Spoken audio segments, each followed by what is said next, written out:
Hello friends, आज हम 9th class का मैथ का 7 चैप्टर ट्रायंगल्स डिस्कस करेंगे। देखो फ्रेंड्स, ट्रायंगल्स में हमने क्या प्रूव करना होता है। ट्रायंगल्स में हमने दो ट्रायंगल्स को आपस में कॉन्करेंट प्रूव करना होता है। हम आपको चैप्टर की एक्सरसाइज बाद में करवाएंगे। पहले आपको इंट्रोडक्टरी पार्ट आपके साथ डिस्कस कर रहे हैं, ठीक है। इंट्रोडक्टरी पार्ट में देखो, दो ट्रायंगलों को अगर हमने कॉन्करेंट प्रूव करना है अगर तो कॉन्करेंट प्रूव करने के लिए हमें कौन कौन से इसको रूल्स को फॉलो करना पड़ेगा, कौन कौन से क्राइटेरिया को हम फॉलो करेंगे ताकि हमारे दो ट्रायंगल सिमिलर प्रूव हो जाए, कॉन्करेंट प्रूव हो जाए, ठीक है। पहले तो सबसे पहले कॉन्करेंट होता क्या है, ठीक है। दो फिगर्स को हम कॉन्करेंट कहेंगे अगर वो सिमिलर शेप और सिमिलर साइज की हो, ठीक है। जैसे किसी बैंक से हमारे दो एटीएम कार्ड अगर इशू होते हैं तो किसी एक सिमिलर बैंक से, मान लो एक्सिस बैंक के एटीएम कार्ड है, एक्सिस बैंक से एटीएम कार्ड जो इशू हो रहे हैं वो सेम साइज और सेम शेप के होंगे, ठीक है। तो हम उन दो एटीएम को, ठीक है, कॉन्करेंट कहेंगे। बट अगर वो डिफरेंट बैंक के हो सकता है, एक एक्सिस बैंक का एक एसबीआई बैंक का, तो थोड़ा बहुत उनमें साइज और शेप में डिफरेंस जरूर आएगा, ठीक है। तो वो सिमिलर नहीं होंगे। कोई भी फिगर कॉन्करेंट हम तभी कह सकते हैं अगर उसकी शेप सिमिलर है और साइज उसका सेम हो, ठीक है।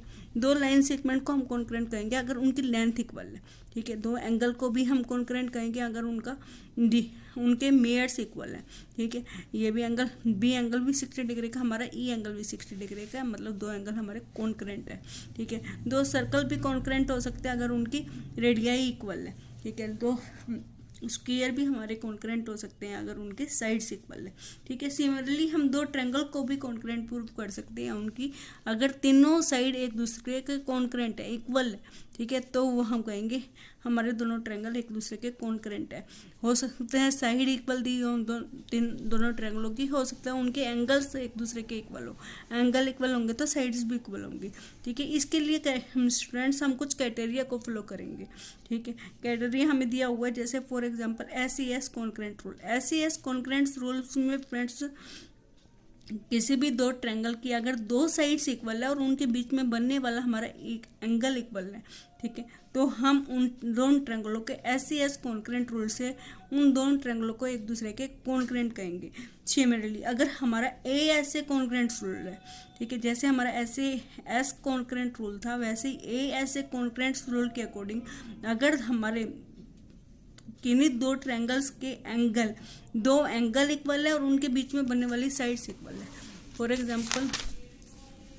For example if ABC and DEF are the दो ट्रायंगल हैं हमारे, ABC और DEF दो ट्रायंगल दिए हुए हैं और उन BC इक्वल है EF के, ठीक है। जैसे फॉर एग्जाम्पल ABC और DEF दो ट्रायंगल है such that BCEF B angle E के इक्वल है और C एंगल हमारा F के इक्वल है।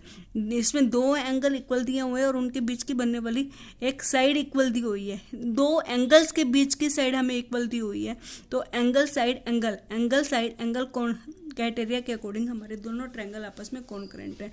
सिमिलरली हमारे अगर किसी दो ट्रायंगल के दो एंगल, ठीक है, A एंगल D के और B एंगल E के और उसके साइड वाली जो साइड है हमारी वो अगर इक्वल दी हुई है तो हमारी AS कॉन्करेंट रूल से हम उन दो ट्रायंगलों को कॉन्करेंट कहेंगे, ठीक है।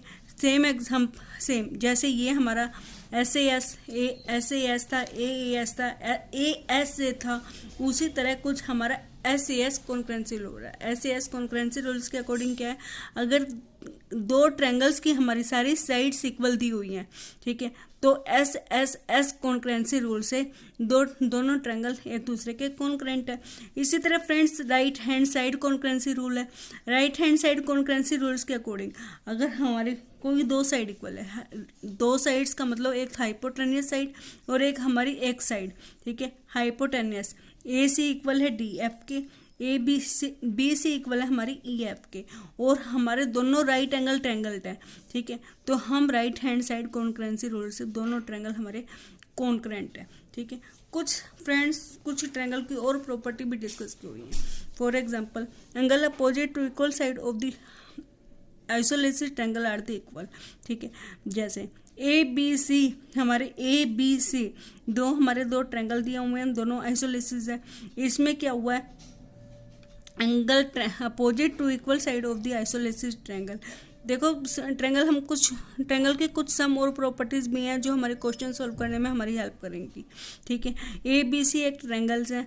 ठीक है, A B isosceles triangle. Isosceles triangle का मतलब फ्रेंड्स ए बी और ए सी हमारी दो साइड इक्वल हैं आइसोलेसिस ट्रेंगल की, तो उनके जो अपोजिट कोण होते हैं, अपोजिट एंगल्स होते हैं, वो भी इक्वल होंगे। ए बी के अपोजिट एंगल हमारा सी है, ए सी के अपोजिट एंगल हमारा बी है, तो हमारे बी और सी एंगल भी इक्वल है। Side opposite to equal side of a triangle are equal.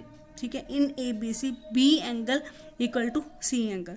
Each angle of equilateral triangle, जैसे फॉर एग्जांपल इक्विलेटरल ट्रायंगल का हमारा हर एक एंगल 60 डिग्री का होगा, तो अगर 60 डिग्री का तो इनकी अपोजिट साइड भी एक दूसरे के इक्वल होंगे।